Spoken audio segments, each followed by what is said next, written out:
రాజన్న సిరిసిల్ల జిల్లా గంభీరావుపేట మండల నర్మలలో వాగు ఉధృతి తగ్గడం లేదు. నిన్న వాగుకు అవతలి వైపు చిక్కుకున్న 5గురు 24 గంటలుగా అక్కడే చిక్కుకుపోయారు.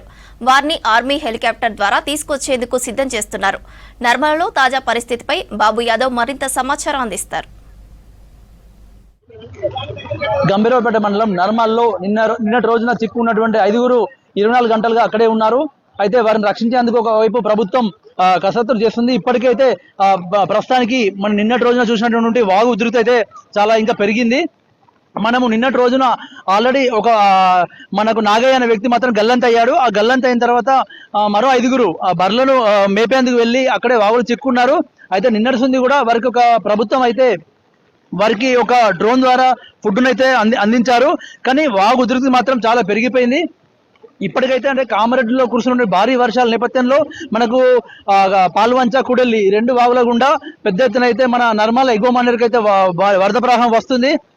ఈ వరద ప్రవాహం మూలంగా మనం వారిని రక్షించేందుకు అవకాశం లేకుండా పోయింది.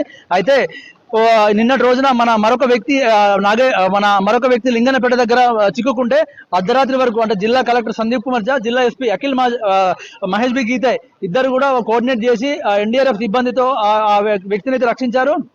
అయితే 5గురు మాత్రము రక్షించేందుకు ప్రయత్నం చేస్తున్నారు. అయితే ఒకవేళ ఎన్డీఆర్ఎఫ్ సిబ్బందితో వీలు కాకపోతే ఆర్మీ హెలికాప్టర్ తెప్పించేందుకు ఇప్పటికైతే మనకు రాష్ట్ర ప్రభుత్వ విప్ ఆది శ్రీనివాస్, మంత్రి పొన్నం ప్రభాకర్, సిరిసిల్ల నియోజకవర్గ ఇన్ఛార్జ్ కేకే మహేందర్ రెడ్డి ముగ్గురు కలిసి కూడా అటు బండి సంజయ్, కేంద్ర మంత్రి బండి సంజయ్ కూడా మాట్లాడారు. ఒకవేళ వీలు కాని ఎడల ఆర్మీ హెలికాప్టర్ తెప్పించేందుకు సిద్ధం చేశారు. మొదటి ప్రయత్నంగా అయితే ఎన్డీఆర్ఎఫ్ సిబ్బందితో ప్రయత్నం చేసి అవతల వైపు చిక్కుకున్న 5గురుని అయితే తీసుకువచ్చేందుకు ప్రయత్నం చేస్తున్నారు.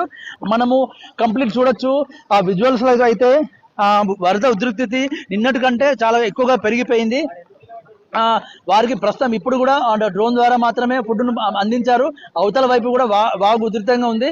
అయితే కాసేపట్లోనే రాష్ట్ర ప్రభుత్వ విప్ ఆది శ్రీనివాస్ సంఘటన స్థలానికి చేరుకున్న తర్వాత అయితే ఇప్పటికైతే ఆర్మీ హెలికాప్టర్ సిద్ధంగా ఉంది. ఈ వర్షం ఇలాగే కొనసాగితే హెలికాప్టర్ ద్వారా వారిని ఇక్కడ తీసుకొచ్చేందుకు ప్రయత్నం చేస్తున్నారని చెప్తున్నారు. ఇది ఇక్కడ ఉన్న పరిస్థితి. కెమెరా పర్సన్ మల్లిక్తో బాబు యాదవ్, B6 న్యూస్, నర్మల్ నుండి.